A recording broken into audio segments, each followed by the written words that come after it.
தஞ்சாவூர் அரவக்குறிச்சி தவிர ஏனைய 232 தொகுதிகளுக்குமான ஓட்டுப்பதிவு காலை 7 மணிக்கு விறுவிறுப்பாக துவங்கியுள்ளது. மழையையும் பொருட்படுத்தாமல் மக்கள் வரிசையில் நின்று ஓட்டளித்தனர்.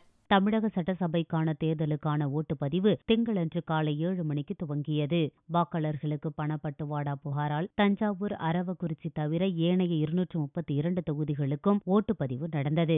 தேர்தல் நடைபெறும் 232 தொகுதிகளில் 3728 வேட்பாளர்கள் களத்தில் உள்ளனர். 65,486 ஓட்டுச்சாவடிகளில் 5,77,00,000 வாக்காளர்கள் ஓட்டளித்து வருகின்றனர். 27,961 வாக்குச்சாவடிகள் சிசிடிவி கேமரா மூலம் கண்காணிக்கப்பட்டது. தேர்தல் பணியில் 4,70,000 பணியாளர்கள் ஈடுபடுத்தப்பட்டுள்ளனர். காலை 7 மணிக்கு துவங்கிய ஓட்டுப்பதிவு மாலை 6 மணி வரை நடக்கிறது.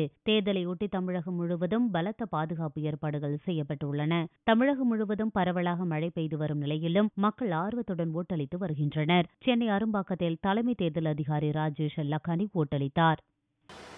நேற்று இரவு தஞ்சாவூர் சட்டமன்ற தொகுதிக்கு தேர்தல் தள்ளி வைக்கப்பட்டிருந்த எலெக்ஷன் கமிஷன் தேர்தல் ஆணையினால் அந்த தொகுதிக்கு எலெக்ஷன் 23ஆம் தேதி நடைபெறும். கவுண்டிங் 25ஆம் தேதி, வாக்கு எண்ணிக்கை 25ஆம் தேதி நடைபெறும். நேற்று இரவு 10 மணிக்கு ஒவ்வொரு போலிங் ஸ்டேஷனில் போலிங் பர்சனல்ஸ் மெட்டீரியல் ரெடியாக எல்லாம் சேர்ந்துட்டாங்க. இன்றைக்கி காலையில் நிறைய போலிங் எல்லா இடத்துலையும் கமெண்ட்ஸ் ஆகிருக்கு. நம்ம கம்ப்யூட்டர் மூலமாக வாக்கு சதவீதம் மார்க் போல் பண்ணது பார்ட்டிஸ் ரீச் ஆனதுப்போ கண்காணிட்டு இருக்கோம்.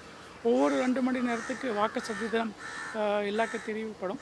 மத்தியானம் 3 மணிக்கு மேலே ஒவ்வொரு அரை மணி நேரத்தில் வாக்கு சதவீதம் கண்காணிக்கப்படும். இந்த நேரத்தில் தெரிவித்துக்கு